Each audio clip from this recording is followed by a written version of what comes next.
Once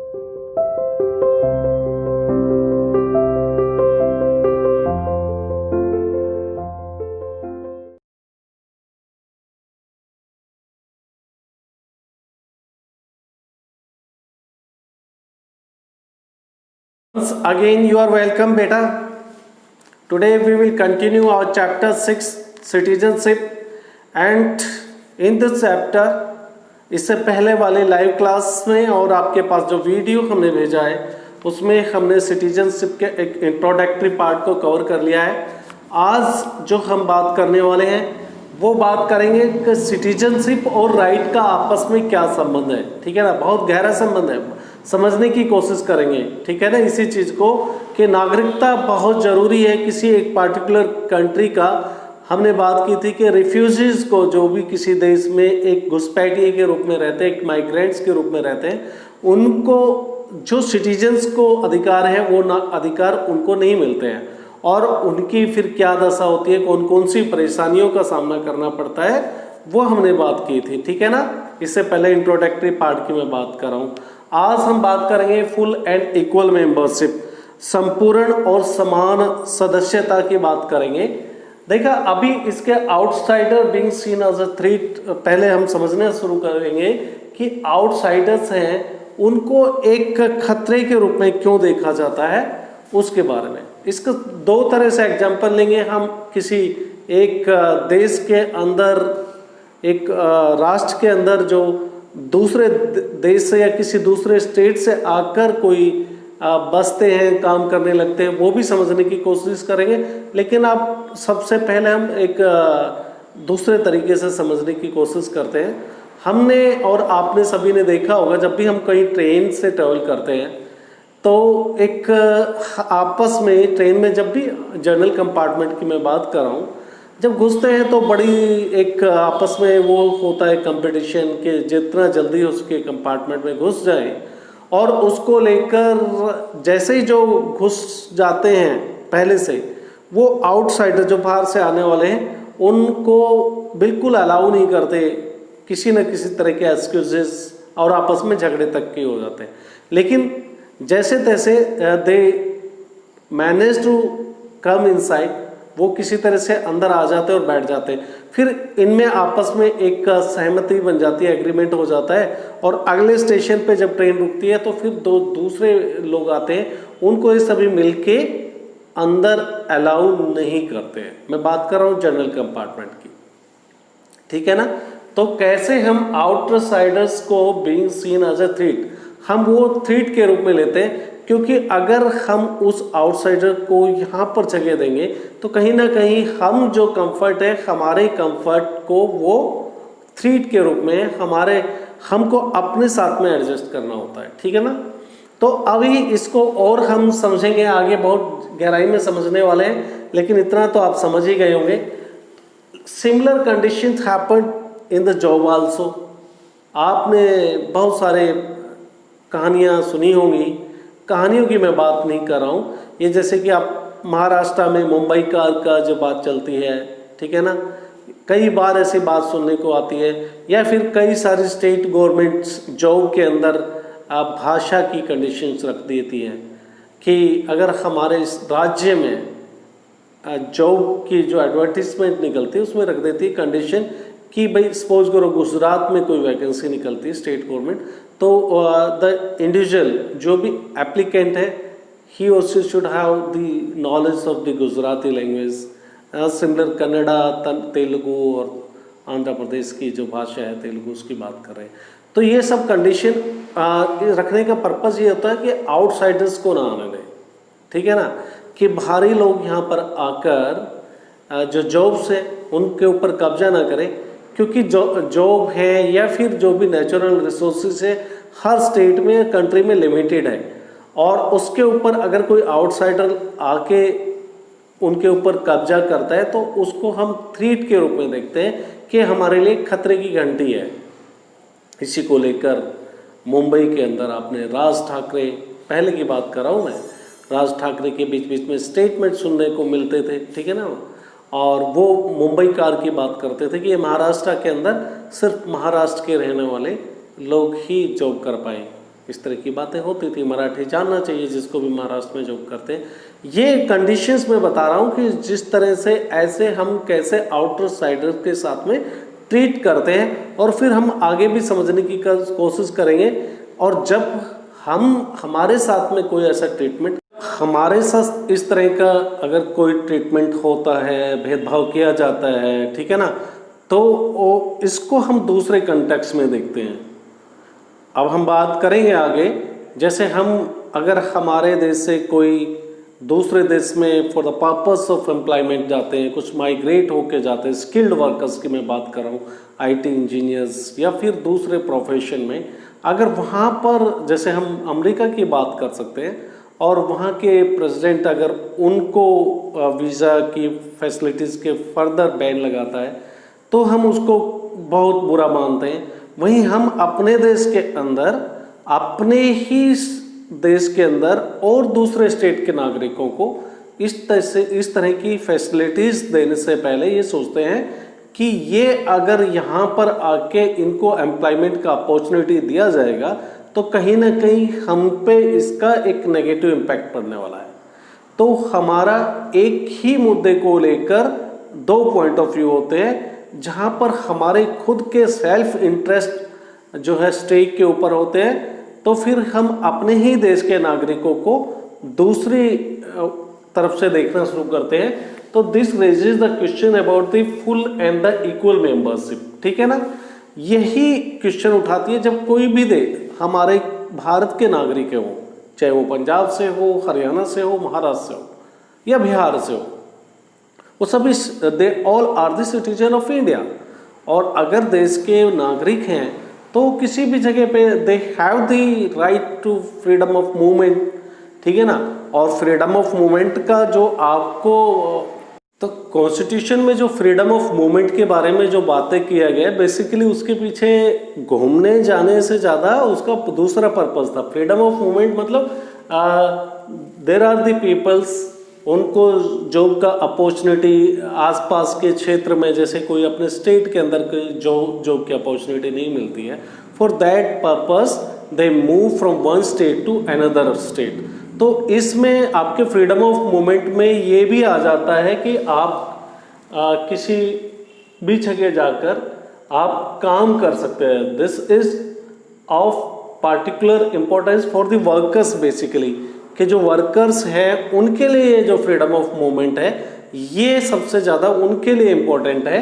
labour tend to migrate in search of jobs, जो labourers हैं वो एक जगह से दूसरे स्टेट में, ठीक है ना, सर्च ऑफ जॉब्स, जॉब की सर्च में निकलते हैं, ठीक है। अगर हम ये कॉन्स्टिट्यूशन में फ्रीडम ऑफ मूवमेंट इसलिए दिया गया है कि ऐसा कोई दूसरा स्टेट, ऐसा कोई भी स्टेट ना कर सके अदर स्टेट वाले पीपल्स के साथ कि वो उनको अलाउ ही ना करे यहाँ पे काम करना।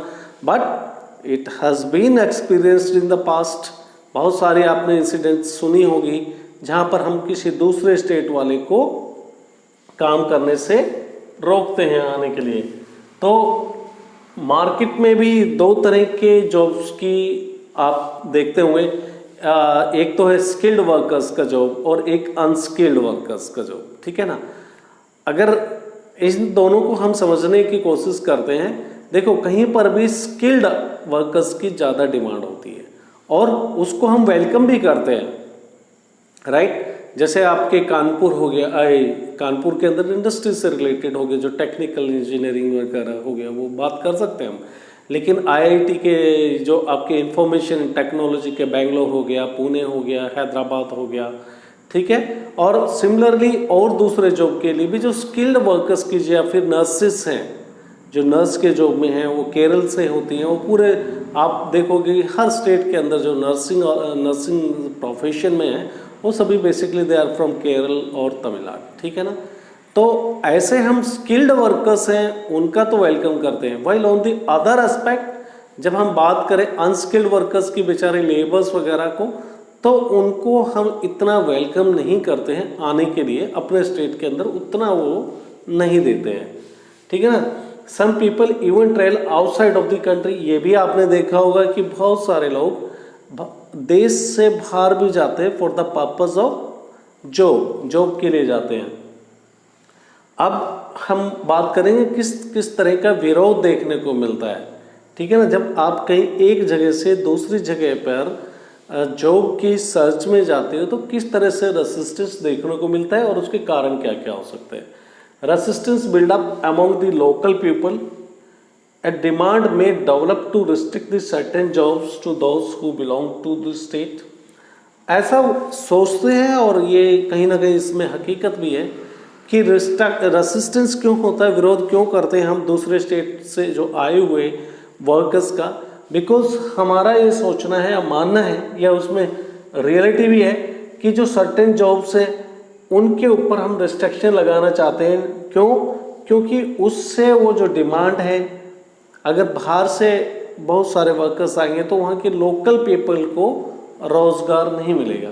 पॉलिटिकल पार्टीज इस तरह के इश्यूज को लेके टेकअप करती हैं, ठीक है ना, और बहुत सारे मतलब इसमें उनके अपने भी सेल्फ इंटरेस्ट इन्वॉल्व होते हैं। राजनीतिक पार्टियां किसी भी स्टेट के अंदर आउटसाइडर्स को ना आने देने के लिए एक इंस्पायर करती है लोगों को, सिर्फ किस लिए, वोट बैंक की राजनीति इसको आप कह सकते हो। ठीक है ना, तो पॉलिटिकल पार्टीज में take up the issues, resistance में take form of organised violence. और आपने ये भी देखा होगा कभी कभी तो ऐसा होता है कि जो ये रेसिस्टेंस है ये एक ऑर्गेनाइज्ड वायलेंस का भी रूप धारण कर लेती है। ऑर्गेनाइज्ड वायलेंस की बात करते हैं तो इसका मतलब ये हुआ कि मिलकर एक ऐसा माहौल क्रिएट किया जाता है आउटसाइडर्स के साथ में, तो उसको लेके कुछ आगजनी की घटनाएं, कुछ मार पिटाई की इंसिडेंट्स वगैरह भी होती है। तो ये सब तो नहीं होना चाहिए। मैं बात कर रहा था दो तरह से हम किसी भी चीज़ को देखते हैं। जब हमारे देश से if Indian workers in other countries are ill treated by the local people, तो हम उसको दूसरे वे से, हमारे देश के जो लोग हैं, जो दोस्त who migrate to the other countries for the purpose of searching of jobs या फिर आईटी, ऐसे आपने देखा होगा जब अपने देश से कोई दूसरे देश में जाते हैं जॉब के पर्पज के लिए, वो जो देश इनको जॉब दे रहा है दे आल्सो फील प्राउड। ठीक है ना, कि भाई हमने एक दूसरे देश से आईटी प्रोफेशनल्स, स्किल्ड लोगों को अपने यहाँ पे हम जॉब दे रहे हैं। ठीक है, उसका एक दूसरा कुछ देखने को मिलता है। लेकिन वहाँ की जो लोकल पीपल है, लोकल पॉपुलेशन है, सिटीजन्स है, वो ये तो सरकार का पॉइंट ऑफ व्यू हो सकता है, द गवर्नमेंट में फील प्राउड कि किस लिए कि हम स्किल्ड और एजुकेटेड पीपल्स को हम जॉब दे रहे हैं। बट लोकल जो वहाँ की सिटीजन्स हैं वो दूसरे वे में रिएक्ट करते हैं, क्योंकि उनको ऐसा ही लगता है इनके आने से हमारे यहाँ पर जॉब की फिर किल्लत हो जाएगी, डर्थ हो जाएगी, कमी हो जाएगी।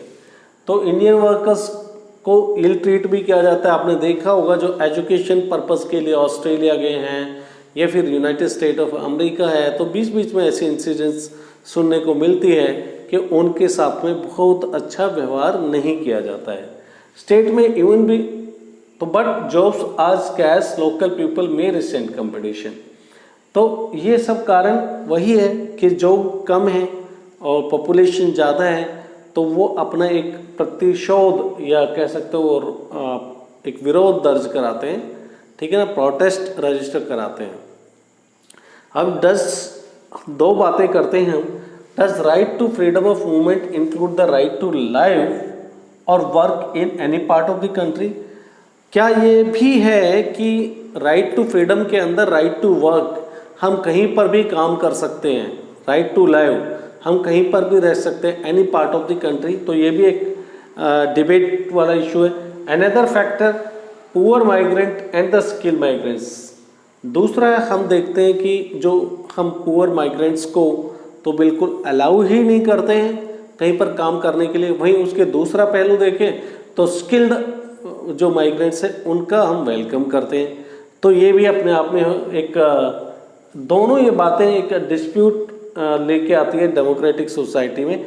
और इस तरह के डिस्प्यूट है भाई, राइट टू लाइवलीहुड, कहीं पर भी रह के अपना फ्रीडम ऑफ मूवमेंट में है, हमारी एक कह सकते हो कि अपना मौलिक अधिकार है, हम देश के किसी भी हिस्से में रह सकते हैं, ठीक है ना। तो इसके ये जो है डेमोक्रेटिक सोसाइटी के अंदर इसको लेके भी अगर डिस्प्यूट है तो हम किस तरह से इस तरह के डिस्प्यूट का रिजॉल्व कर सकते हैं ताकि सोसाइटी के अंदर एक पीसफुल बना रहे माहौल। तो उसके लिए क्या हो सकता है सोसाइटी के अंदर, भाई हमारे पास में we do have the right to protest, freedom of expression है, हम अपने विचारों की अभिव्यक्ति कर सकते हैं, विरोध धरना प्रदर्शन कर सकते हैं, पॉलिटिकल पार्टी को इन्वॉल्व कर सकते हैं ताकि वो ऐसी पॉलिसीज बनाएं, ठीक है ना, ताकि सेंट्रल लेवल पे, स्टेट लेवल पे नहीं, सेंट्रल लेवल पे, सेंट्रल गवर्नमेंट के लेवल पे, ताकि किसी के साथ इस आधार पर कोई भेदभाव नहीं किया जा सकते और इसका स्ट्रिक्टली इम्प्लीमेंटेशन हो। वहीं कोर्ट का भी हम जो कोर्ट का जुरिस्डिक्शन में आ जाए कि कोर्ट इस तरह के कुछ डिसीजंस दे दें ताकि किसी तरह का हम पूरे देश के अंदर कोई इस तरह का बैंड या प्रतिबंध ना लगा सके, हर कोई इंसान को एक स्टेट से दूसरे स्टेट में रोजगार करने में, जाने आने में कोई तकलीफ ना हो। तो आज के चैप्टर में हमने बेसिकली आज के टॉपिक में फुल एंड इक्वल मेंबरशिप के बारे में बात की कि देश के नागरिक के पास में फुल और इक्वल मेंबरशिप होने के बाद भी तरह तरह के उनको अपने अधिकारों के लिए, जो उनको मौलिक अधिकार, fundamental rights which are enshrined in the constitutions में जो दिए गए हैं, उसके बावजूद भी उन अधिकारों के लिए कितना स्ट्रगल करना पड़ता है। और वहीं किसी भी एक देश में किस तरह से एक ही सब्जेक्ट को लेके दो पॉइंट ऑफ व्यू होते हैं। मैंने आपको